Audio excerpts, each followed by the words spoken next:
Hello, I'm back again. Geraldine Ryanlush here, talking about some more of my books. This time I'm going to talk about another book that involves the famous four, which is Malcolm Kirsten Wall and his mom and his little brother Susie and his friend Mooney Hicks. Those stories are really popular. And the ongoing story, of course, of his problem with his big crush on Charlotte O'Reilly. And the little brother, of course, is always and forever doing something to make things bad for that relationship to progress.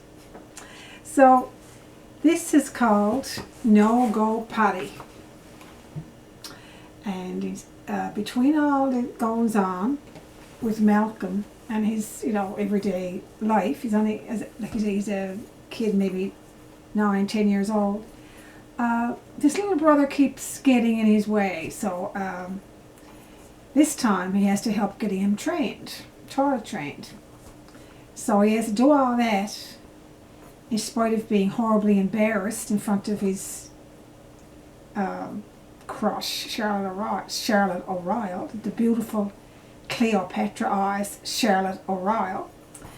So this story is centered around Susie's potty training, and it culminates in a terrible experience at the mall, or at least terribly embarrassing anyway, for Malcolm when Susie actually decides to go potty in a real way for the first time, where he successfully completes his potty training. He doesn't do it at home, but he does it in the mall. So, in front of Charlotte's eyes. So that's terribly embarrassing to Malcolm. Hilarious, but embarrassing. It's another kind of an irreverent look at the world and kids and how they perceive things. It's a little bit crazy, a little bit, off the wall, but I like to do that sometimes. I like to present kids how they really are, and really they're just so real, and they have to be treated with respect, that's for sure. And you have to listen to them. They're real problems.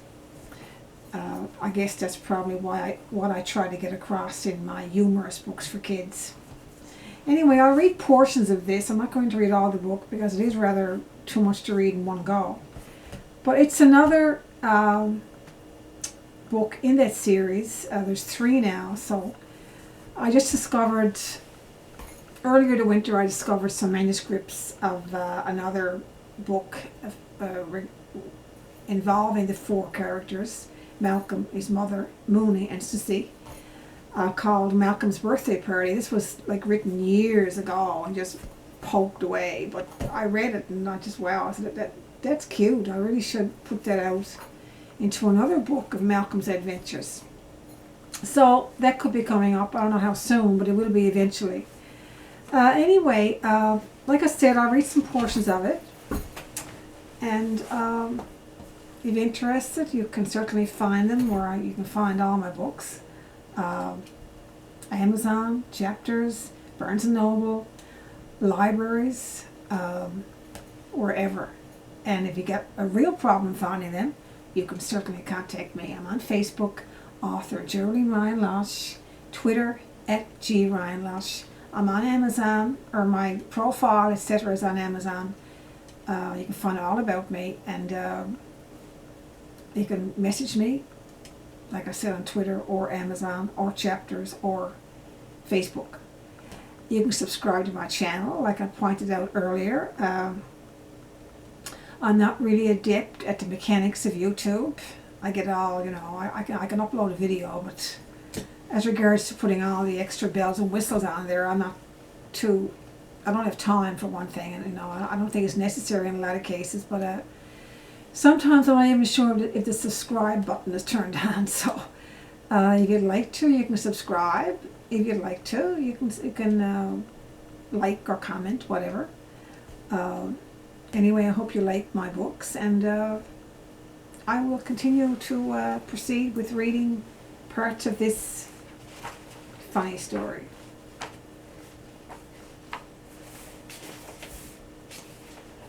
It's dedicated to my son Shannon. It starts off with, wow, I forgot how many reviews I had included here. These are reviews of all my books. Pretty comprehensive reviews of all my books that I included in the beginning of this book. They're all from all over the place. Prestigious places, popular places, sources, etc. All about my Malcolm books. There's a one here from, there's actually something here from this particular book, No Go Patty, from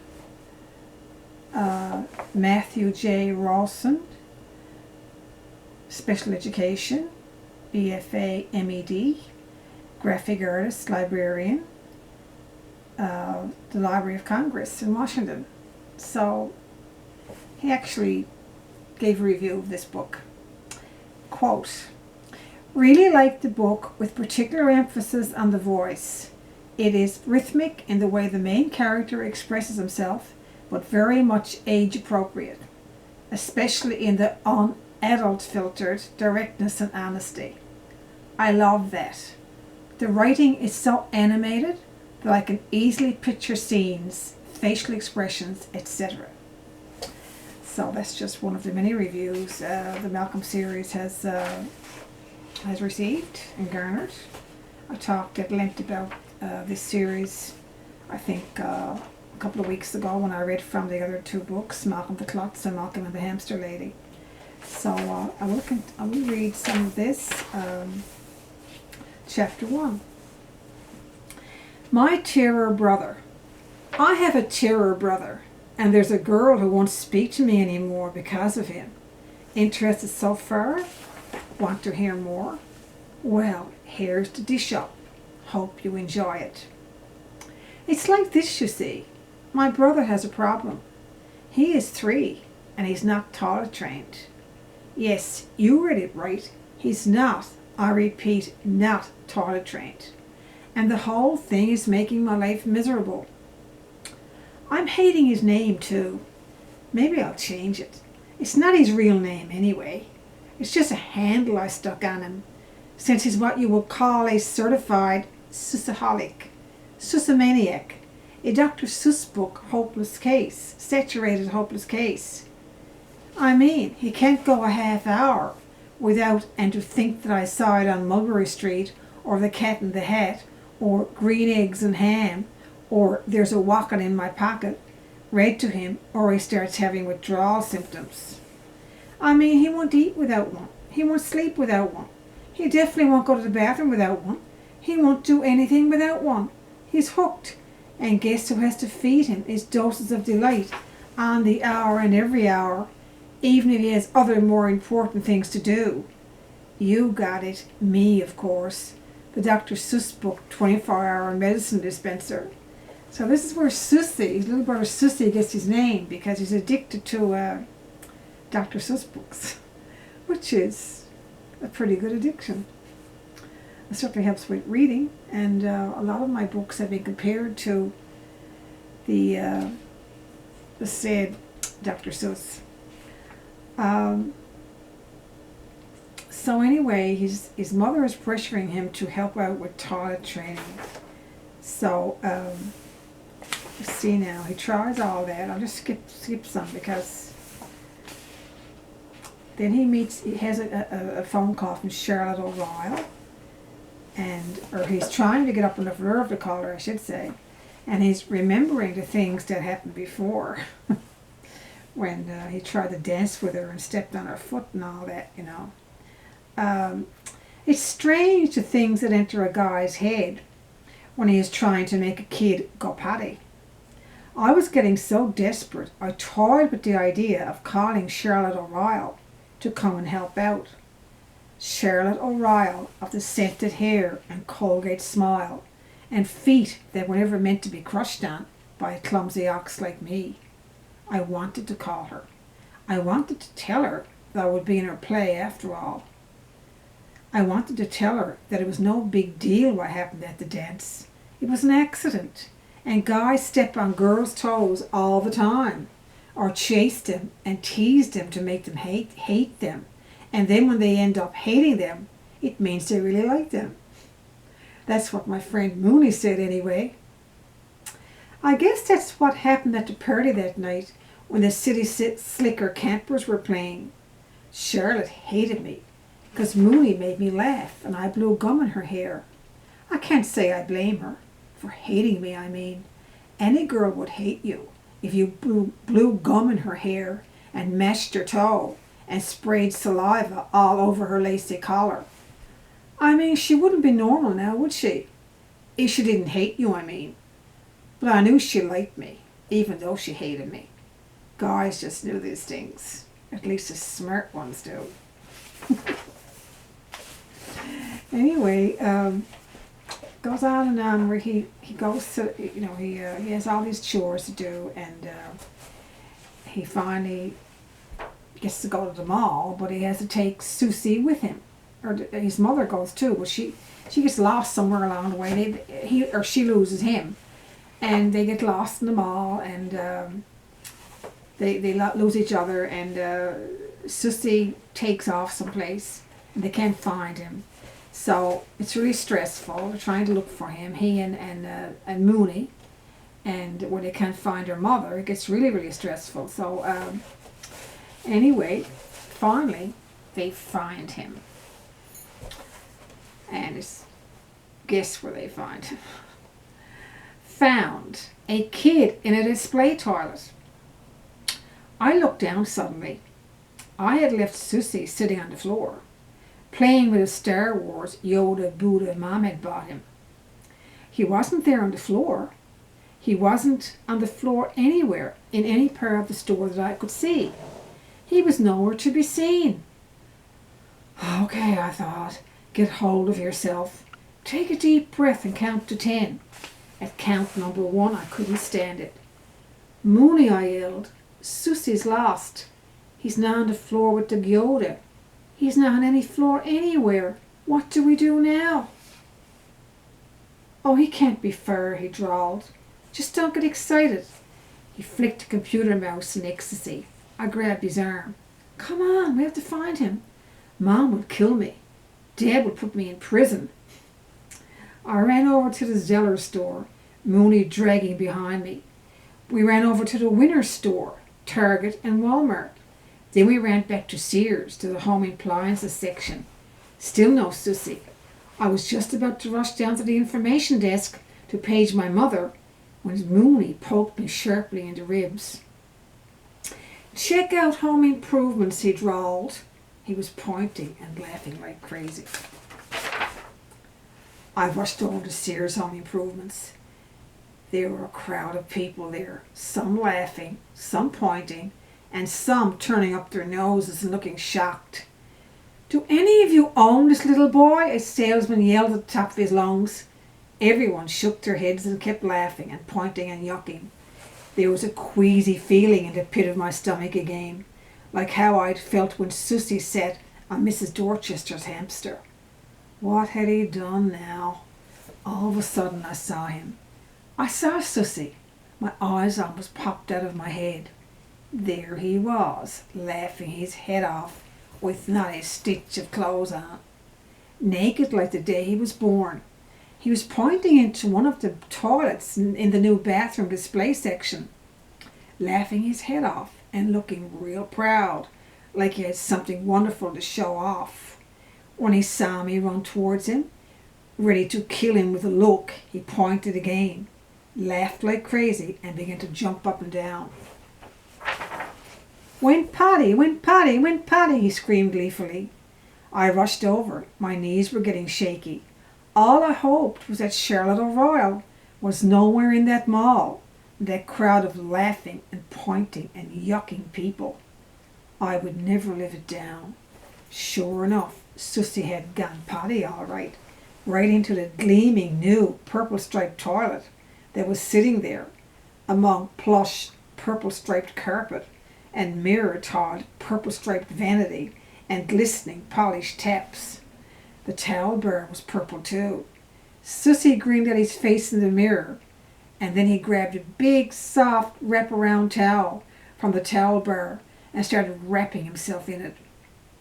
The kid was learning to love luxury at an early age. Luxury to do your first potty in. "Take bath now," he yelled. He was just about to jump into the U-shaped purple striped tub when the sweating salesman grabbed him. He held him high from his starched white shirt. "Do any of you own this little boy?" he yelled again. "I do," I yelled back. Everyone yelled, stared at me, and there was an uproar of laughter. "I mean, I'm his older brother." "Thank goodness," the salesman said, planking him down in front of me. "Another few minutes and your parents would owe the store the cost of this entire floor."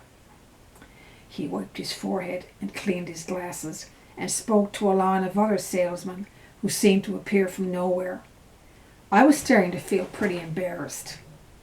And not just embarrassed, I was starting to feel pretty mad too. Mad at myself for forgetting to watch Susie, but also mad at Mom for even taking him with us and spoiling everything. Why couldn't she go out just once and leave Susie with a babysitter for a change? To tell the truth, I was getting pretty tired of looking after my little brother. A 10-year-old kid did need a life once in a while. So this goes on where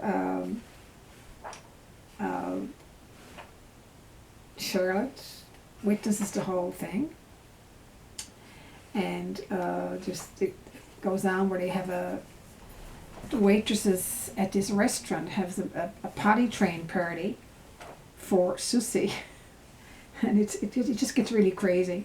It's a crazy, hilarious story, but I can't read it all here now. It's just too much. So let's just say it's quite entertaining, and your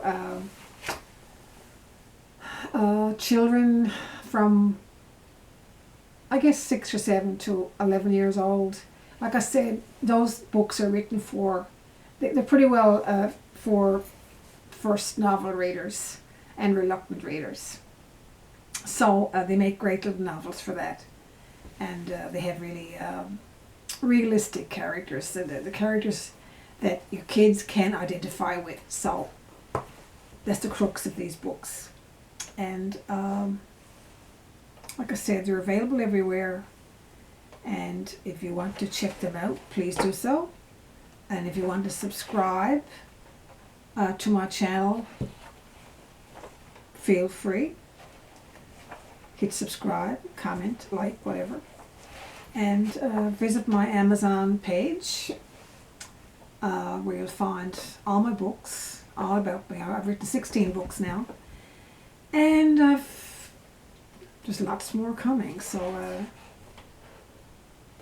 it's quite an exciting career. I'm very happy with it. And I decided that why not start a YouTube channel and tell everybody about my books.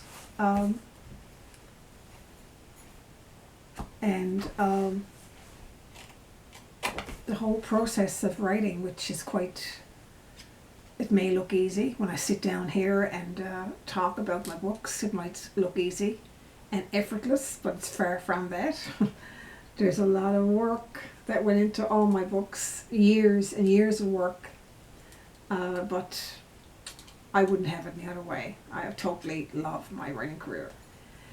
This book in particular was dedicated to my son Shannon because the part about the toilet in the mall, like I said, I think I said something here about for my son Shannon, who prefers not to remember. Oh yeah, for all party poopers, big and little, and especially for Shannon, who prefers not to remember, because it's not the way it happens.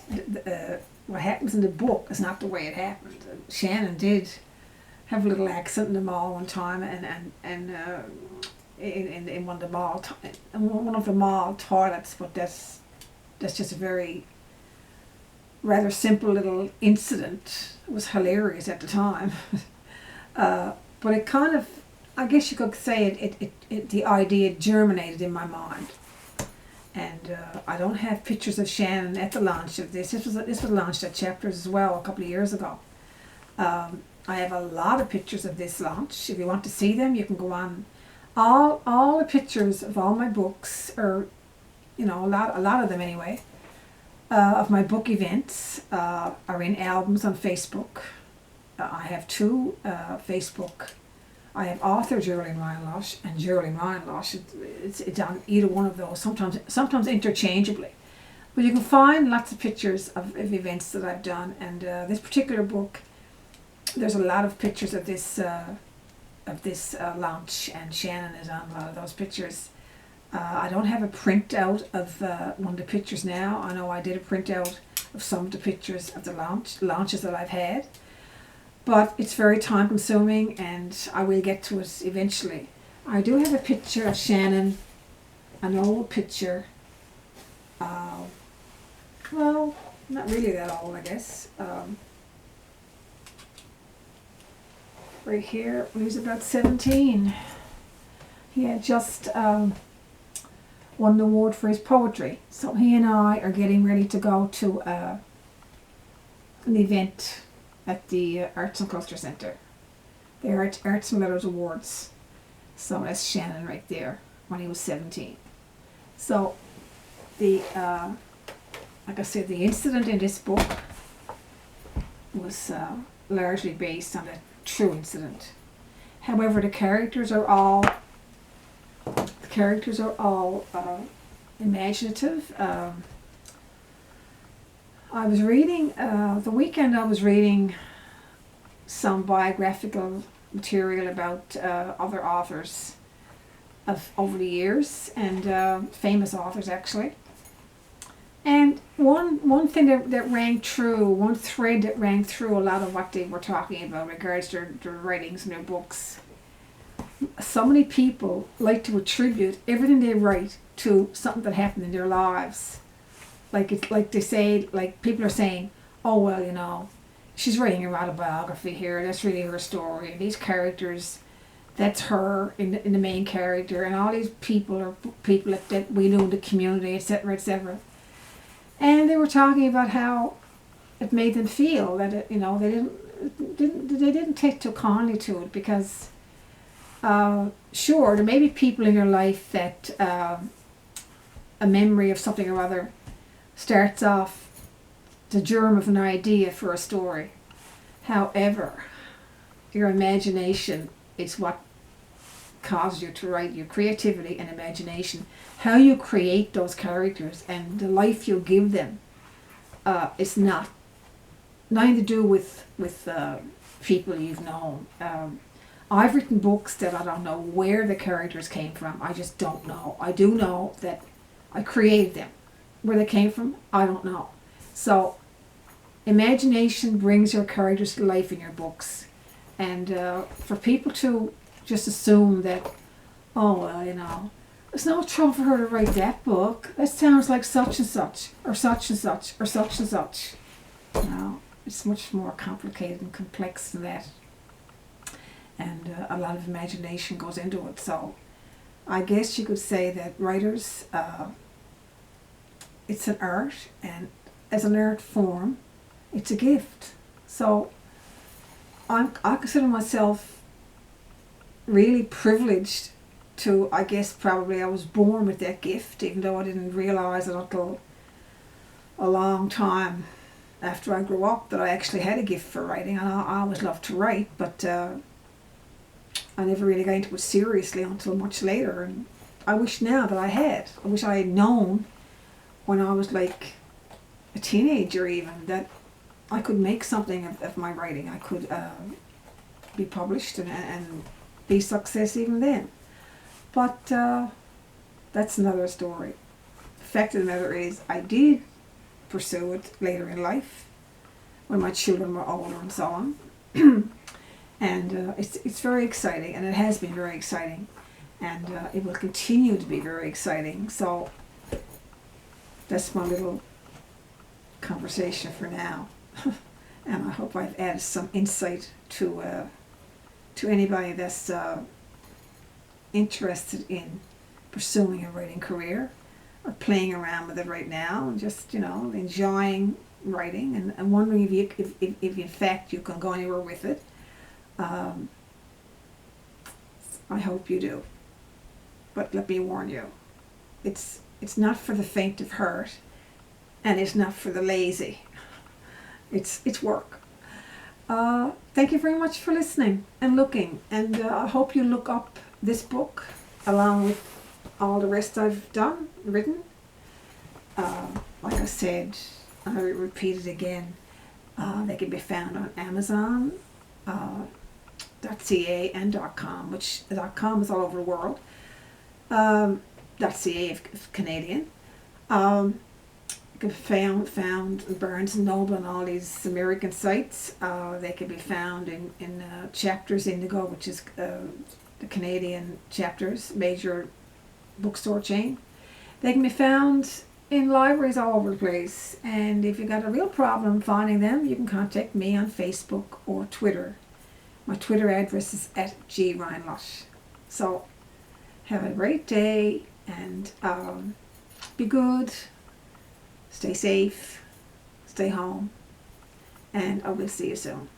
Take care. Bye.